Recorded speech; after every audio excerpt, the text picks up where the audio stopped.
Good afternoon, everyone.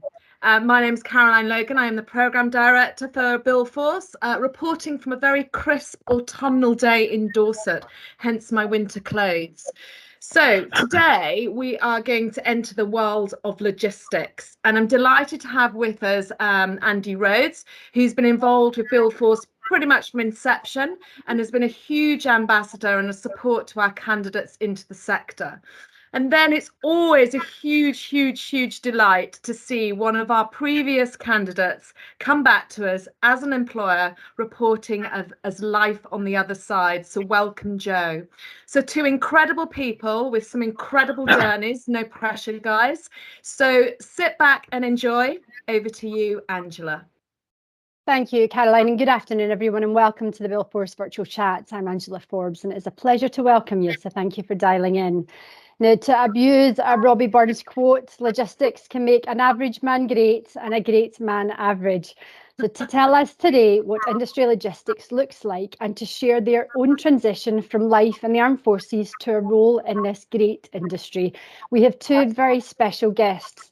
Respected in their own right, as Caroline has said, Andy Rhodes, Operations Director of Logistics with Mace, and Joe Thomas of the Skanska Kastein Strabarg JV on HS2. We also have our very own veteran and subject matter expert, Rob Hale from SCS, so he's on hand during the Q&A. We'll take questions at the end, but feel free to write in any comments as we go. Without further ado, Andy will kick us off in style, and we will switch our cameras off, Andy. Thanks, Angela. I'm guessing I'm the one that logistics has made average, and Joe is the one that has been made great, but we shall see as we go along. Good afternoon, everyone, and thanks, Angela and Caroline, for getting the opportunity to do this again. My journey was the first thing I wanted to talk about, just to give some context. I went to school in Yorkshire, always wanted to join the army, went to university under duress, because my father wanted me to go as much as anything else. After a year of debauchery at Liverpool University, left and joined the army, as I'd always intended to do, and went through, I think, a fairly standard career as an officer, direct entry officer into the RLC, commissioned in '93, went through all those sort of typical jobs of troop commander, ops officer, adjutant, and then into a squadron commander. And then went to E2 effectively, and after Staff College went to be the Deputy Chief of Staff of 16 Air Assault Brigade. And I'm grown up enough now to admit that I was not good enough to do that job consistently, if you like. It exhausted me, and we did a Herrick 8 tour of Afghanistan, and at the end of that, I left. And I sort of labour a little bit on that because I think the context within which you leave the army is really important to your journey beyond there and how it moves. And I'll come on to that a little bit more as I go along. But in essence, like lots of people, I got back from Afghanistan to have that chat with my wife, which went, you can either be in the army or you can be married now, but we're not doing both anymore.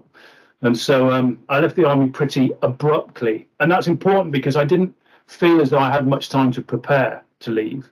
I was in the army, and then suddenly I kind of wasn't, or at least I was on my way out of it. And I think there's an important aspect to that as well, in that given plenty of time and a decision and a year's worth of transition is one thing. To leave at much shorter notice is a different one. Similar process, obviously, a little bit time compressed, but worth thinking about later. So I left the army and then was very fortunate in that I had a pretty quick transition into another role. And one of the big themes that sticks with me throughout all of these chats is networking. I got that quick role, which was as the Terminal Operations Director at Stansted, through networking. I realised I was leaving. I didn't really understand what networking was, but I got in touch with a few people in industry to find out what the sort of things I should be doing. And what, in their opinion, people who had all worked with me felt I was good and not so good at. And that discussion led me to an opportunity to apply for a job at Stansted. And I was very fortunate in that first sort of application that I made, I was successful in getting. So the next sort of pointer that I'm going to emphasize is that networking piece. I haven't had a job since I left the army that I didn't get through networking. I haven't had a single job where I've applied, put my CV into a filter and applied for a job online without having a relationship of one form or another with one of the decision makers with it. And I don't say that to sort of suggest how influential I've been, quite the reverse, just to make the point that networking is everything when it comes to getting jobs. And again, I'll touch on that a little bit more in the end. Another theme is I think it's very rare that people go straight into the job that they're going to end up with for the rest of their career. I went to run a terminal at Stansted, and I expected I would then be in airport operations for the rest of my days. Actually, I went from there to Heathrow, but in a construction logistics type job out of the blue. Went over to run basically an operation there, which was a construction logistics operation, and have been in construction logistics ever since. Initially at Heathrow, and then on to the Battersea Power Station development, to do a mixed-use development there in construction, then on to HS2 as the logistics director there, and now with Mace and working on a number of defence and other projects with Mace, still in the construction logistics world. So from Army through to a transition into a operations role, and then a transition through into construction logistics, and there where I am now, still doing construction logistics. And I left the Army in 2010, 2011. So that's what, 12, 13 years of transition. So that's my journey to where I am now. What is a day in the life? Well, I suppose the first thing to point out is it's pretty much the same in terms of core building blocks as it was in the Army and elsewhere. It's built around the routine, whether that be for me, the commercial routine for before I left the Army, the sort of regimental or brigade routine of MS and, J1, looking after people and reporting and leadership and management, about budgets, about routine, about meetings and passage of information, and all the things that are probably annoying many of you in the Army will similarly be annoying you, of course, when you get out, because the requirement to manage and lead is, of course, very, very similar. But because I work in construction logistics, a lot of my days spent working with construction companies and the people within them to understand what is being built, how it's being built, and the sequence in which it's being built, and translating that into a strategy for getting the right construction materials to the right place at the right time, with the right people knowing about it, etc., etc., etc. So those of you in Army logistics will understand exactly the routine that we're going through. It is translating demand into delivery and challenge into solution, just as we've all been doing in logistics forever, probably. So that's the day in the life. The change I think I've been through over the last 13 years is one of getting into the operation and being, dealing with other human beings all the time, particularly running a terminal at Stansted, now through to dealing with a small number of direct reports, just like within the Army, and getting them to translate my intent into delivery and trying not to annoy them too much in that process. So that's where I am now.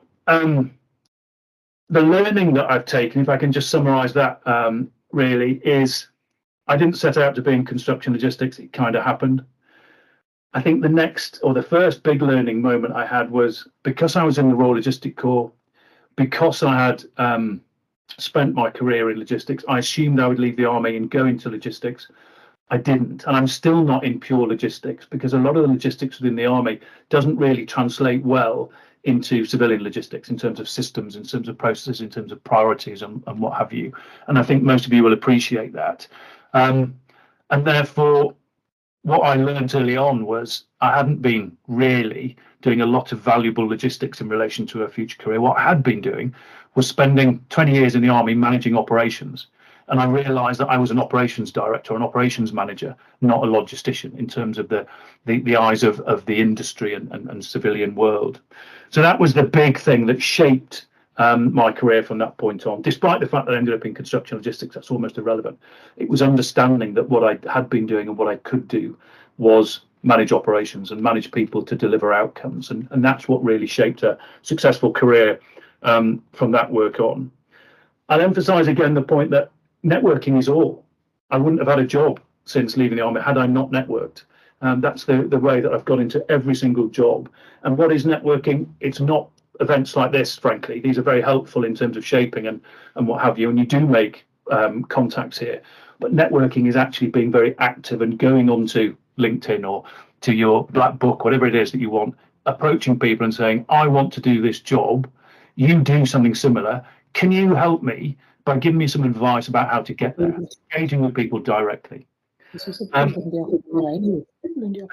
talking in the background. I don't know if that's hurrying me up or not, but the other thing I think that I learned was the only real difference between being in a military organization and a commercial organization is the lexicon, is the language that people use, and the priorities.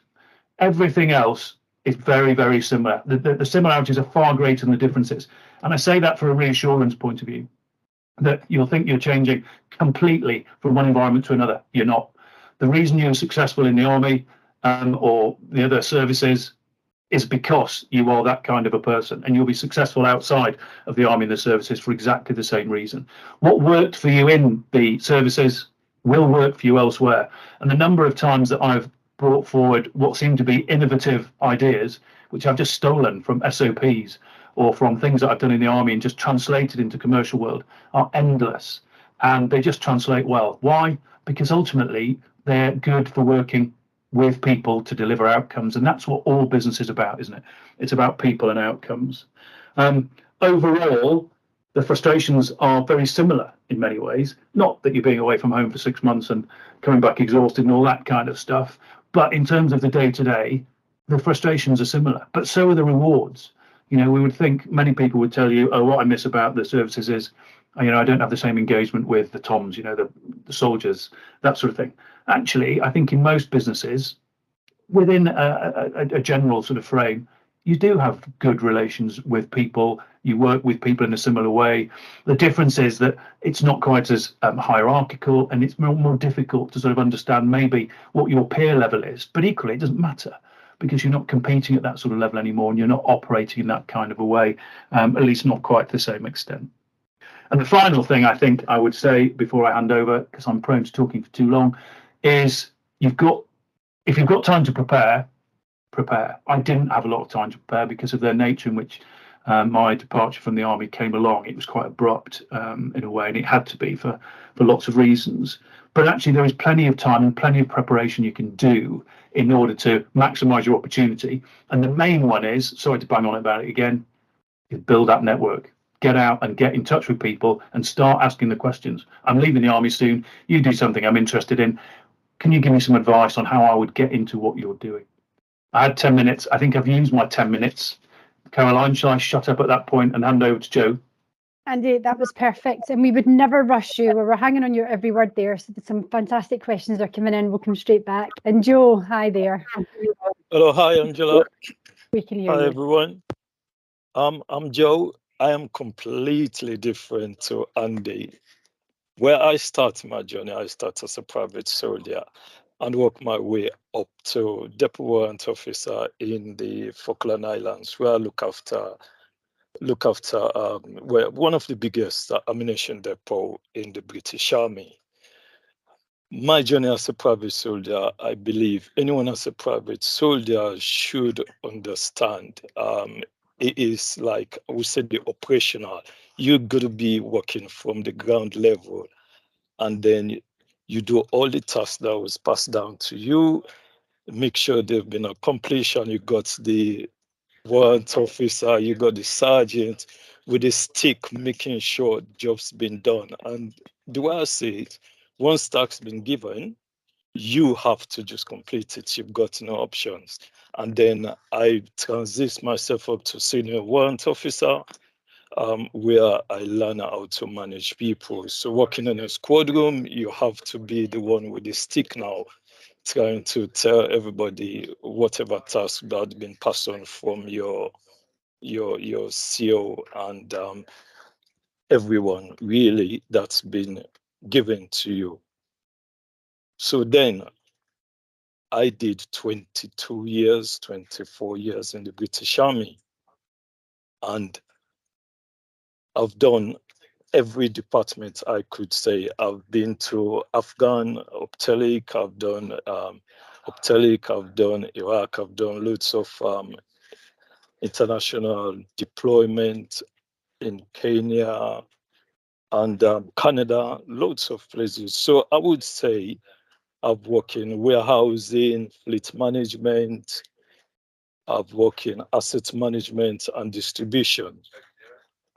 But currently now I'm working in fleet and inventory in the HS2 project, which we build into London to Birmingham, but we mainly work up to Houston and then we hand over to our line who take off the work. Now, before I leave the army, I know I was going to leave. So I complete my degree. I did logistic management degree in Lincoln University, but that was not enough. So after my CTP, I tried to do interview techniques. I was shocking. I was really, really bad. So Caroline, have a look at my CV. Thanks, Caroline. And he says, okay, we need to improve it. He passed into my current director right now, Mark Skersby, and he too give me some tips on my CV. And I started applying for jobs. Unfortunately, I acquired these jobs, which I'm doing now in Breadbin within U Tunnel. In the Breadbin is a logistic hub.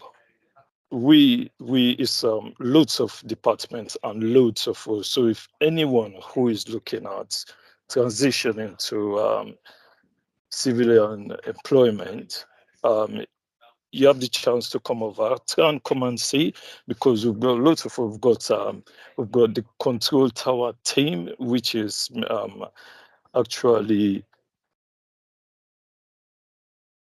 watch and manage all the vehicles that is coming in to the site. We've got over 55 sites that we manage. So mostly the HGV, they've got compliances that they need to acquire before they get into site, because we're big on health and safety. And I am fleet management team, and the fleet management team, we look after all of the vehicles the HS2 SCS owns. We look after it to make sure they are fit on the road, and then we look after the drivers as well, make sure they've got all their driving requirements, and issue them their driving permits to be driving on construction sites. Needs to do risk assessment. So now the senior management, they've decided to join both the control tower team and the fleet management team together, which is quite good. We've got architect, we've got transport management team, we've got system analyst, we've got the rail team, which is one of the job I was actually looking to go into. This is working with the rail network. You have to be networking, which when Andy was big on networking, now guess what? I'm working with the rail team. I can talk to guys if I want to have a look. The same with quantity surveying. I was looking at quantity surveying as well, because it's something I'm interested in. Done 22 years in logistics, I was thinking of moving on. But then I got good advice from Angela. Says, look, you've gone only talk to logistics. Why not just stay in logistics? Hence, I transfer straight over to logistics. So I would say at the level I leave, Deputy Warrant Officer in the Army, I'm kind of the same level now within the construction industry. So I'm able to pass on my knowledge to all of the civilian, but it's a different. One thing I've learned is a different trade scale from the army language and the civilian language. So now, the difference I find out with the army and the civilian language is, one, I missed I miss big time the official dinners, the dress up in the ceremonial dress, the toast to the Queen. That was good. And the medical center, LSSA, when you come back from deployment, you've got loads of money, and then you get everyone around that come back from deployment. You go out and you have fun. But after serving 22 years, I find out that's not for me anymore. I need to settle in. I need to be at one place and hopefully get a family, because being a single soldier, we all know it's different when you settle in with someone. So I says, okay, I need to get so now joining this company now makes me now settle. I've worked now for almost 2 years in the HS2 project. I did not miss the military at all. I was scared, I was nervous, I was unsure about my journeys and the transition. It was daunting. I'm telling you, it was a very scary thought. But once I've gone through this, got my degree, and now what I'm working, I am so happy. I would say my pay similar to the W2 pay, because that's where I live. I come straight over, very similar. Traveling, I would get traveling allowances, the company provided. And the big thing as well, being from private up to W2, do lots of career courses. I get that too here. There's lots of career courses we can do within the construction industry to make sure you improve yourself. Do health check. I was gobsmacked when one time I was working as a nurse coming in. The office manager push out an email, says there's nurse coming in to do health check. We used to go to the med center and arrange for doctor, but nurse come in and do an health check your blood pressure and everything. And osteopath as well coming to the office. I says, this is wonderful. I have not been in the army at all. Oh gosh, I loved it.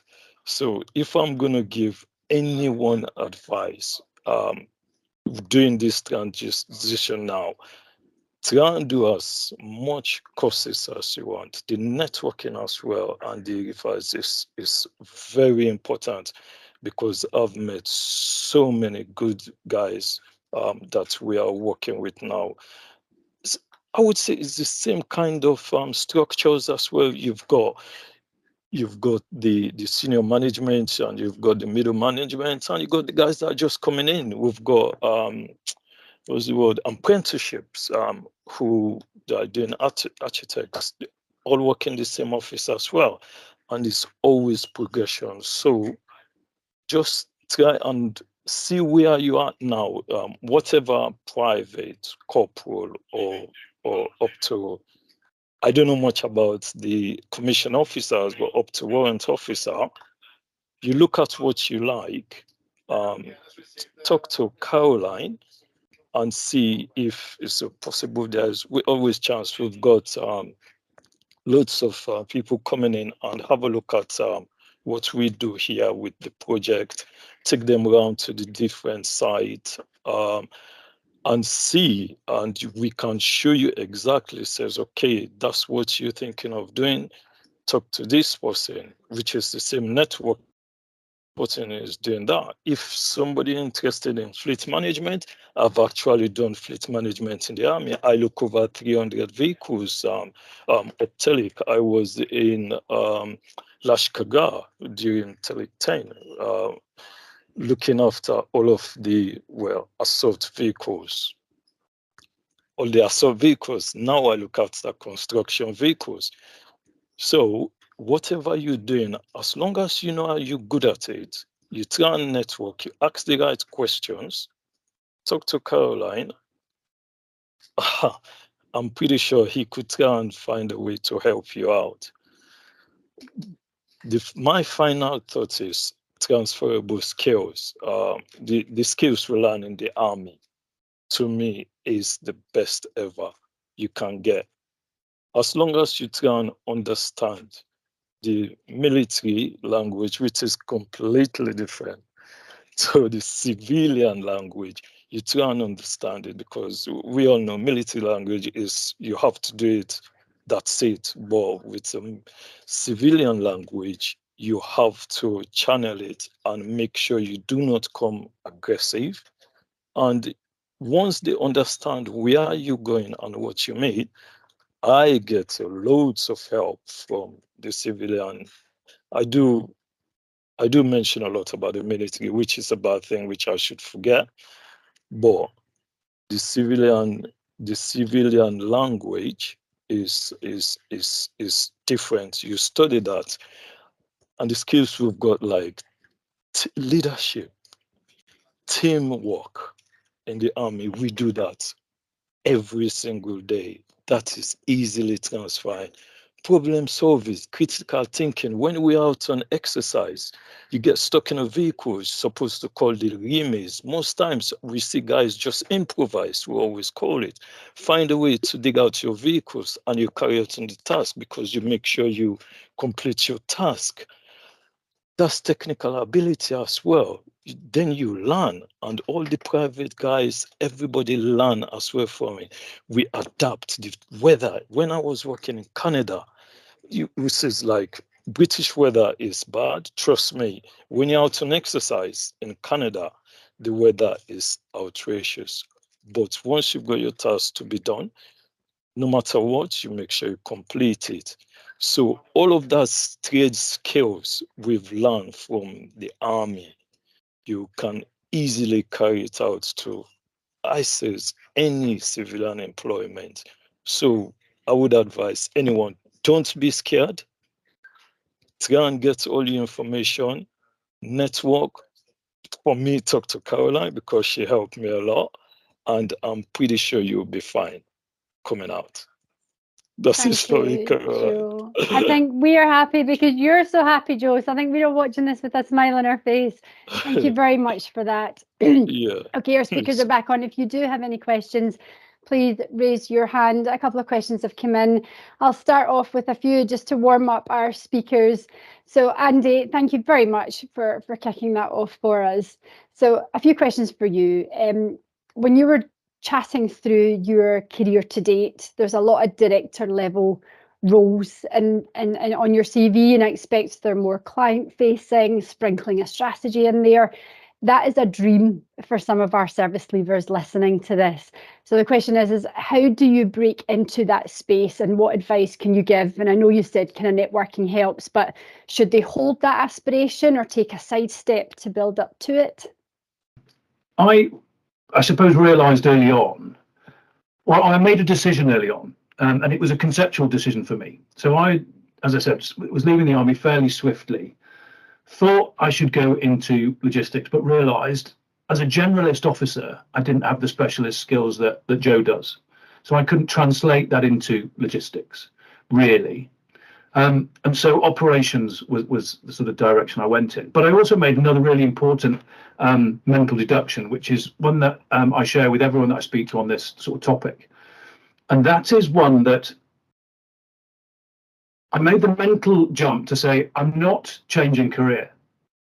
I'm continuing a career in leadership and management in a different industry. And that mentality led me down the path of saying, I'm not going to take a pay cut unless I absolutely have to join a different company. I'm going to go to the company. I need to believe what I'm saying to be able to be, convince myself, let alone anyone else. But with that sort of mentality, I could sit in an interview and say, I'm leaving the army after 20 years of leadership and management career in order to pursue a career in leadership and management somewhere else. That's a progression. So I'm not taking a step backwards or sideways. And I expect a salary progression as well. So the first thing was I went expecting to get at least what I had in the army, and was fortunate, got a little bit more, not a huge amount more, but I certainly wasn't in the business of thinking I should take a step back because of that central logic. You're buying 20 years of leadership and management. I'm bringing that to your industry, and I'm taking another step forward. In terms of getting into the sort of director level, I went in as an operations manager. And I think just like in the army, there is a meritocracy. And the skills that I was taught in the army, and by the way, I was taught to lead by the army very, very well. I wasn't taught to manage very well at all. And since joining, leaving the army and joining a commercial organization, the biggest development I've had is actually, yeah, you're very good at leading people, but you haven't got a clue how to manage things. Go and figure that out as well. And it wasn't, rocket science stuff. It was just how to fit into a commercial management organization. And I think those two things just led to a natural progression like it is within the forces. You do a job well, you get noticed by people, you then get offered other opportunities. The difference, I think, is rather than being pulled up by the army and saying, right, you've been a captain for however long or a corporal for however long, you need to now be promotable. Actually, it's been more proactive and looking around and saying, do you know, I could do that job, give me an opportunity to do it. And just on that point there, is it mostly veterans that have opened the door for you into some of these roles, or is it really just has it been industry that has recognised talent? The first one was a veteran that gave me the networking opportunity to get in. After that, exclusively not. Wow. And I think that tells you all you need to know about the transition and about the importance of networking. That networking works because of human nature, I think.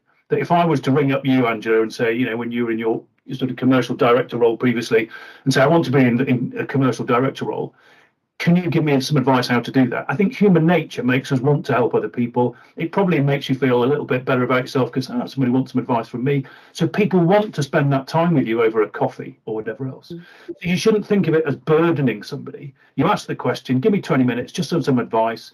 That's how networking starts. And because of that, you don't have to be asking people of the same cloth as you, Army, Air Force, Navy, anyone in a role that you've got a link to. And by all means, people listening to this, if there is someone on my network that you want to be in contact with, let me know, and I will help to facilitate that conversation. That's how it works. Great. A question from Anthony Davies. Hi, Anthony. Yeah, hi there. I won't put my camera on because I'm on that restricted modnet bandwidth and it'll just crash me and throw me out of the call. So if I may be so bold, I've got a quick question for both Andy and Joe. So the first one's for Andy. I'm a late entry Lieutenant Colonel in the Royal Engineers, so construction and logistics and many other roles that I've done. Now, I'm also a very honest person. So whilst networking, which in some instances lead to job opportunities, in my letter of introduction, I was open and honest that I have not so much weaknesses, but deficiencies in project management while I've managed projects, not in a formal manner. So should you expose those deficiencies and be open and honest and upfront? Because I know in the civilian sector, quite often people go, just lie, and you'll get over the line. But I feel really uncomfortable with doing that. I think if you want me to answer that before you go on to Joe's question, there is no value in lying in these things, in my experience. So we all know of that person who's got themselves into a job which is beyond them. I've had that experience, not through lying, but being pulled up into 16 Brigade decoys, beyond me. I think, and certainly when I look at applicants, often in our role profiles, it says in a rather sort of mechanistic way, must have a project management qualification or relevant experience. You've got the relevant experience, you don't need the qualification. And by the way, people want to bring you in not because of your specific skills, they want the transferable skills. So the logic that was used with me, the logic I use exclusively is, I'm buying your, forgive me, 25, 30 years of experience, leadership, management, the army. If you need a qualification, which takes a week to get like Prince 2, I'll give you that qualification when we get you in. Not bothered about that. What is really important to me is the sort of big four of experience: complexity, value, number of people, and the fourth one, which I can never remember. Rob, have you got a point to make on that just before Anthony asks his second question? Yeah, Anthony, I mean, sorry guys, I don't know, I'll be sat in the background. I sit across the office from Joe. And I was responsible for bringing Joe into the project. Now, without wishing to blow blow Joe's trumpet too much. We had a whole bunch of candidates come in, qualifications, some of them are really impressive. However, it's about getting the right person for the job with the right skills. And as Andy said, we train a lot of our people is coming with the right mindset. We don't necessarily get impressed by a look CV with a whole load of qualifications, because we can do all that for you. And we actively train our people and develop them. So actually, I'd rather have the right person that we can then train than someone who's come in with a whole list of qualifications that may or may not be relevant, but they're not quite the right person. So what I would say is don't get too caught up on it. And as Caroline and Andy have said, network like a badger. Please have the chat. Please come round. Find out what you do and what you don't want to do, because that's also important. A lot of people say, oh, actually, I don't want to do that. And that's fine. But take the time and understand where you want to pitch yourself. But yeah, don't get caught up on a qualification thing, because actually, I'd rather have the right person that I could train than someone who's got a PhD in astrophysics but isn't the right fit for the team. Thanks, Rob. And Anthony, your second question to Joe. Yeah, so thanks, Rob and Andy. Superb advice. Joe, I acknowledge your sense that where you said you moving across, transitioning was very daunting, and I'm experiencing that at the moment, and that sort of trepidation and not knowing what's coming. Did you find that on your journey when you went in there were probably times when you felt out of your depth or didn't know what was occurring? Were you mentored well? Was there always someone that would sit there and has got your back, much like in the forces, that would say, yeah, Joe, don't worry about it. Come on, let's talk it through. Yes.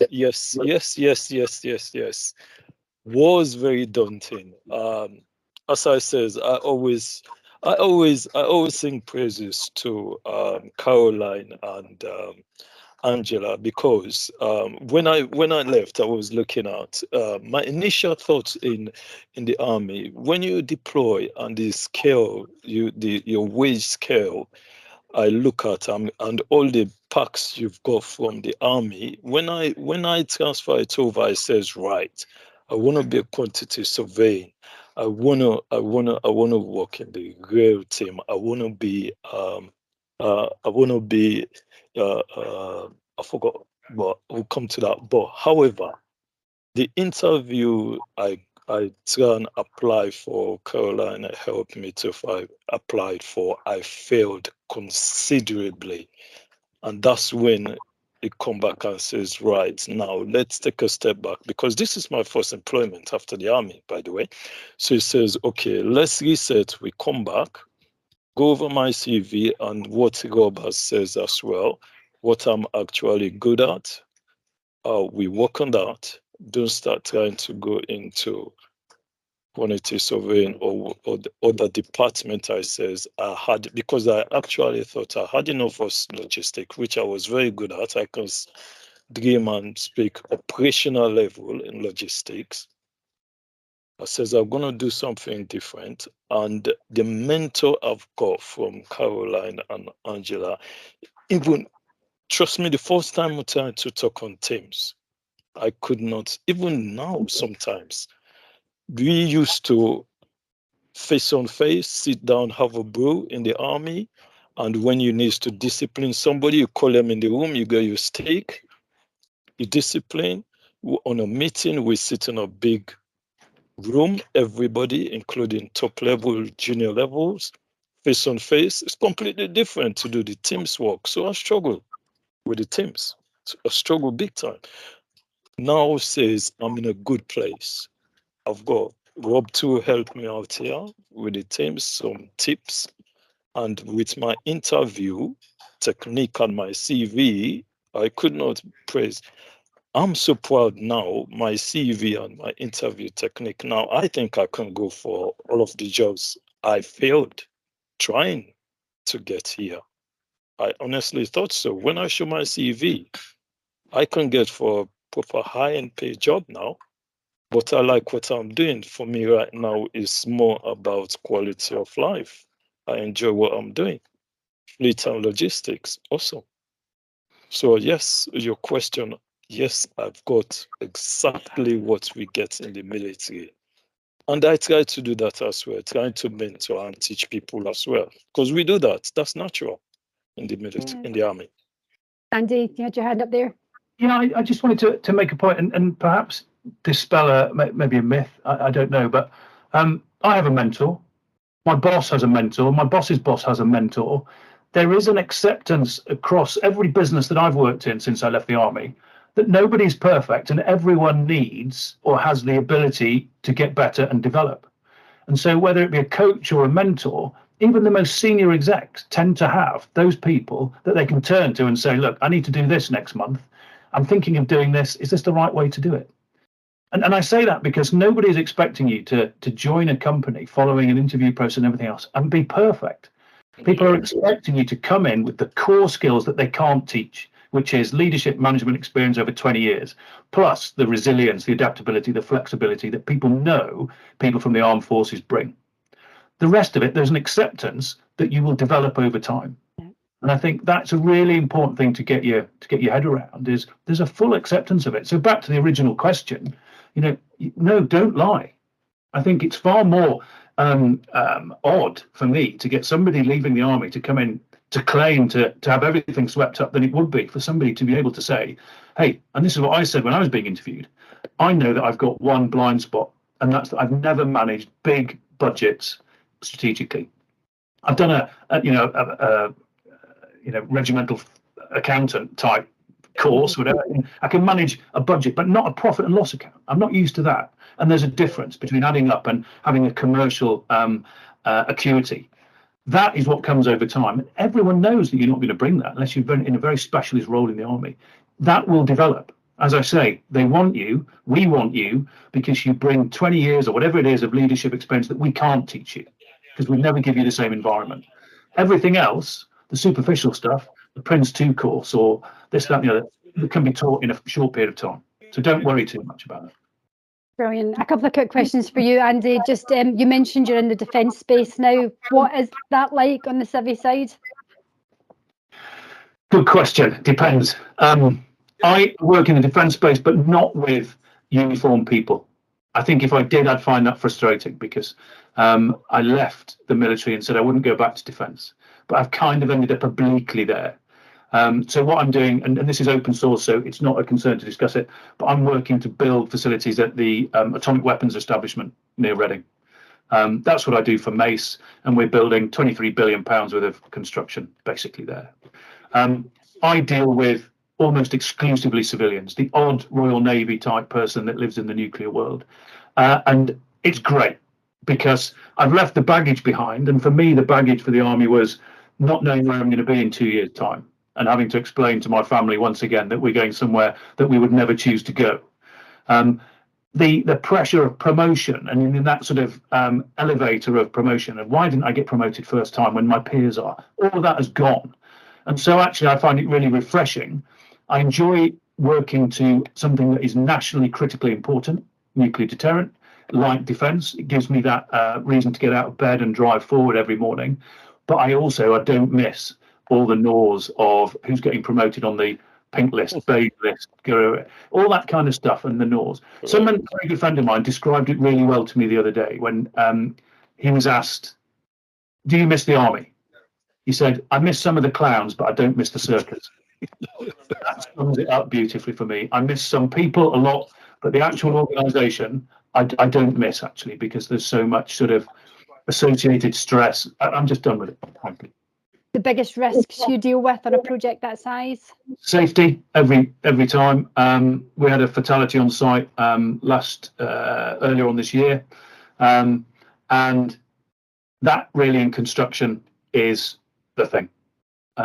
It is all about safety. Apart from that, it's all things like all projects. It's risk, cost, and schedule. Those are the things that I'm held to account for.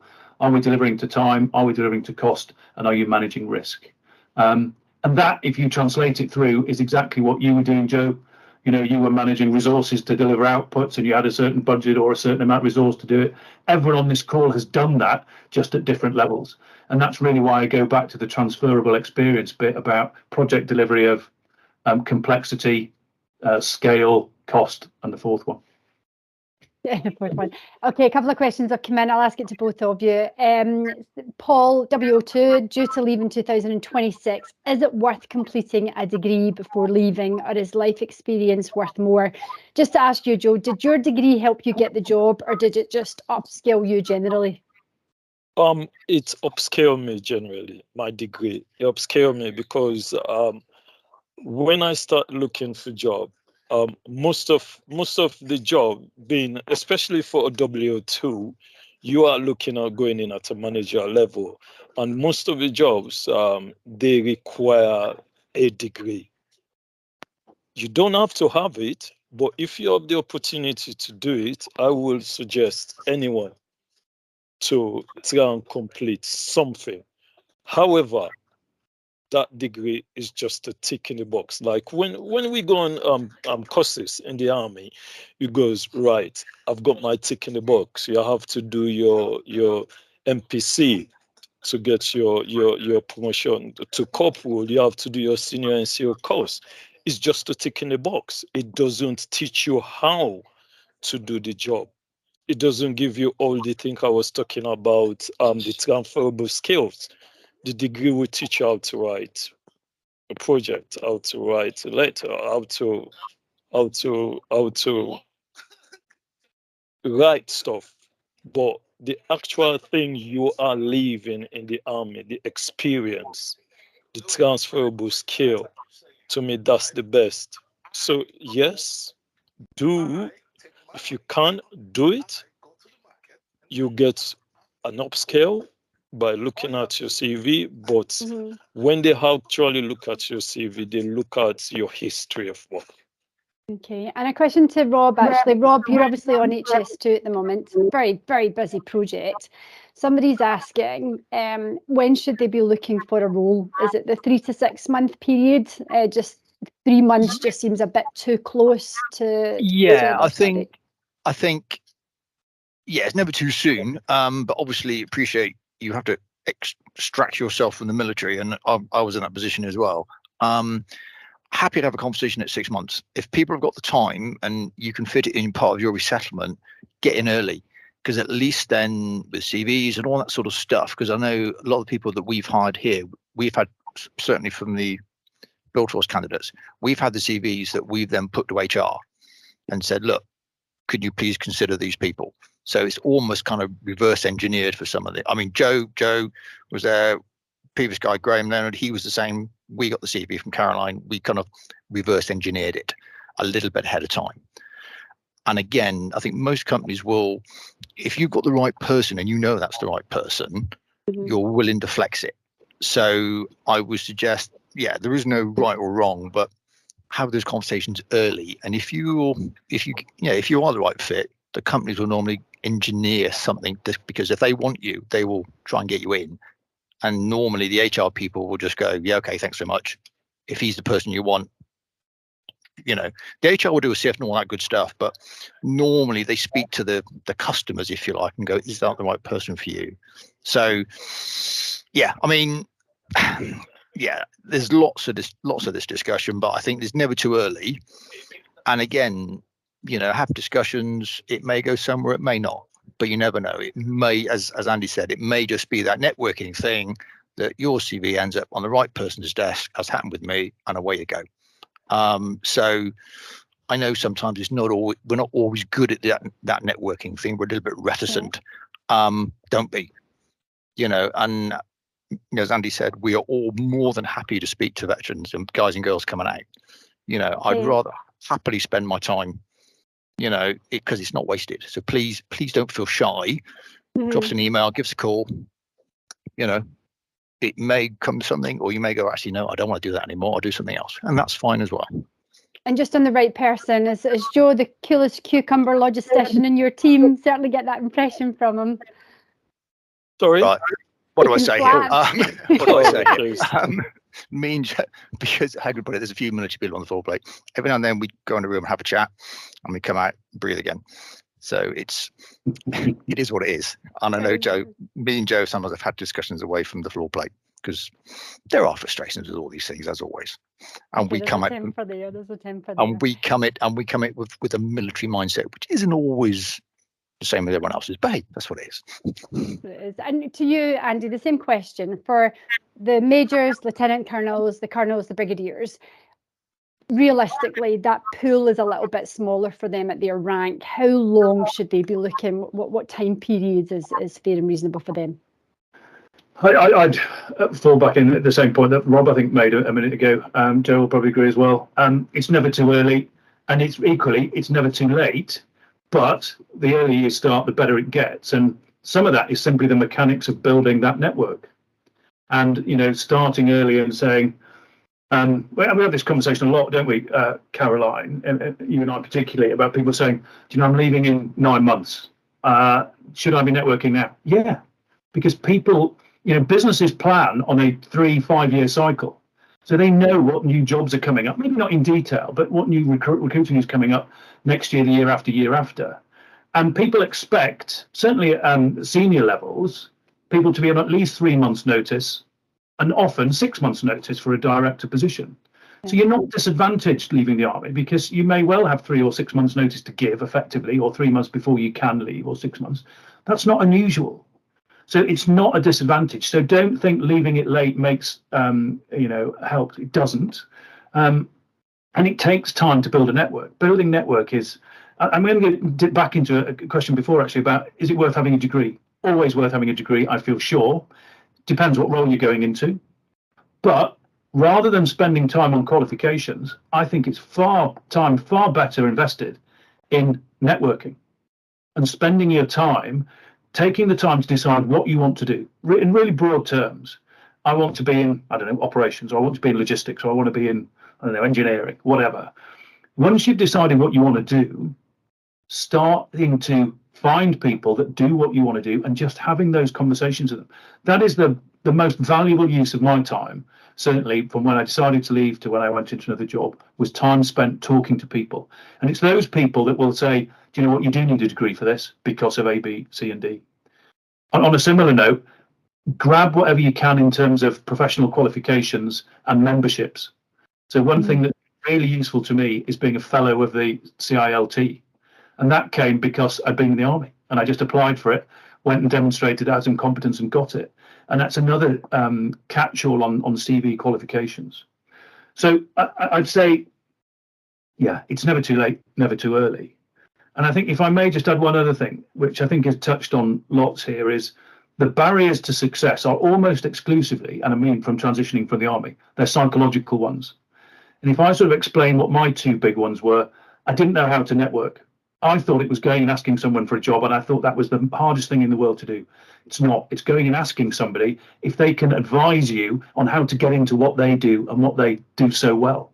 Different prospect entirely than going and saying, I want a job. It's how would you advise me to go about getting a job? Totally different. And the second is, for me, was interviews. You know, I was 38, leaving the army. I'd never done a job interview. And that hung on my mind so heavily. And actually, I then went for an interview and went, hang on, I've been doing this for the last 20 years, briefing senior officers and other people and getting a point across. The only difference is I was talking about myself, which is a favourite subject of mine, so that's fine. So actually, interviews were easy. And I noticed, Joe, you said that you found them more difficult. And it's a personal thing, of course. But the point is, it wasn't some mysteriously worrying thing. It was a conversation. It wasn't this horribly structured, you know, interrogation where, you know, sleep deprivation and God knows what else, R2I type stuff. It was a conversation. And once I got over those two psychological things, it was great. Okay, that's a great point. And Joe, I remember your interview preparations very well. Just a final question to you, Joe. I think probably most of us had read in the press this kind of zero emissions hydrogen electricity generators, which is cutting the carbon and improving air quality on SCS, that had brought in your carbon friendly freight trains that SCS have brought in. So a lot of accolades there. That thread of sustainability, is that a large part of your role now? Is that another area that maybe people could upskill on? We do, because obviously fleet, we've got over 100 vehicles, and we used to manage most of our vehicle were diesel, and now half of the vehicle, or just coming to half, is now going on is now going on electric vehicles. So, and we just next to my desk as well, we've got the rail team, all of the construction vehicles that HGV vehicles that was coming in. Most of them are diesel now. Most of the soil is going out now on train.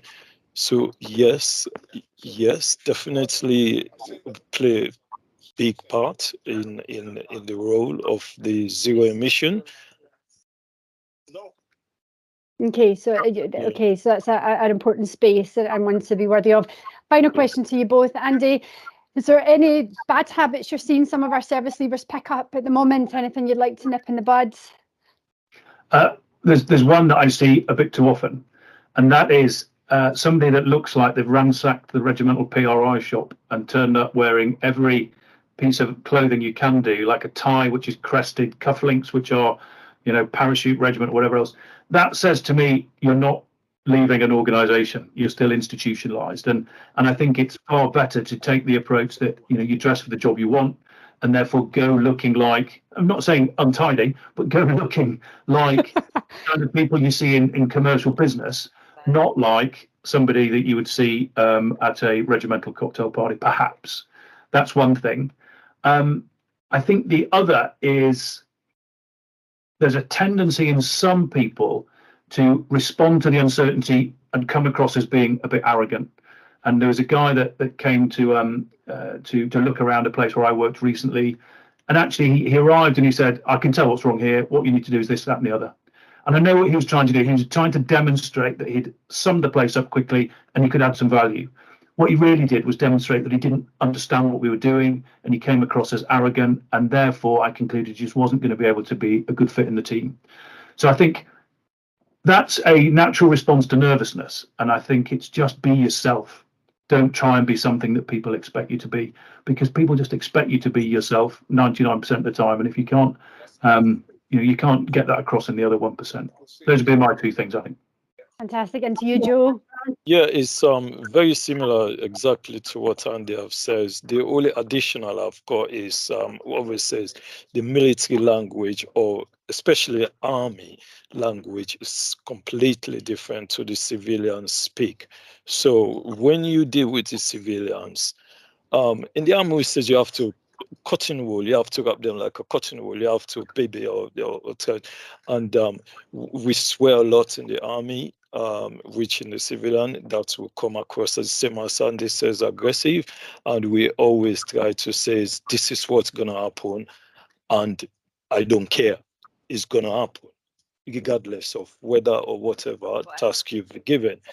But in the civilian language, the civilian language, you have to make sure you don't do that and try and find a way so that you, I would say, communicate so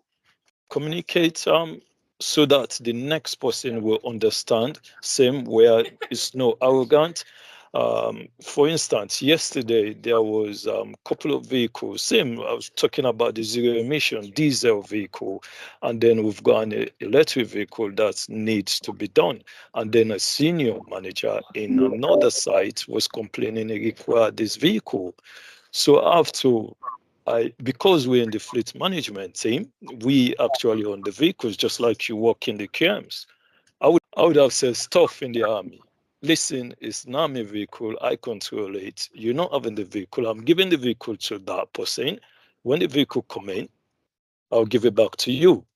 Tough, end of. It's no question. You don't care what you rank, because we're in charge in the army. But now in the civil street, I have to constructively ask very nicely, write a very nice letter, and make sure I structure it. I can't say no.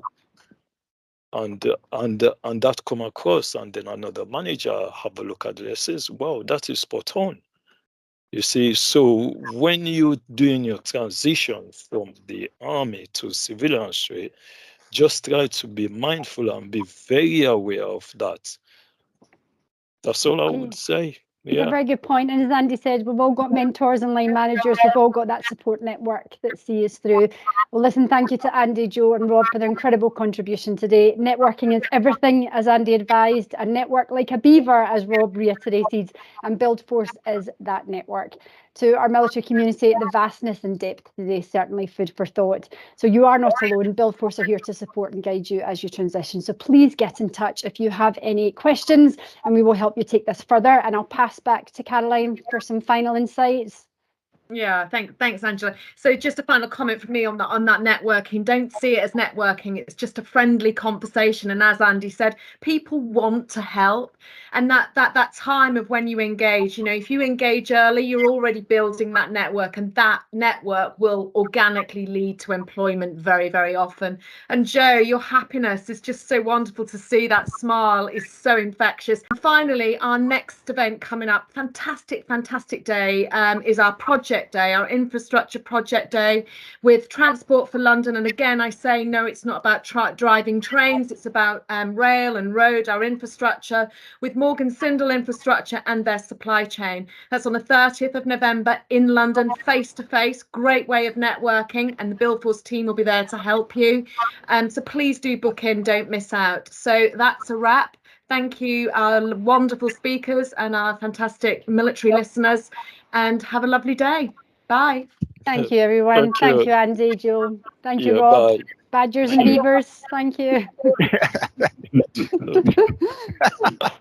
Cheers, guys.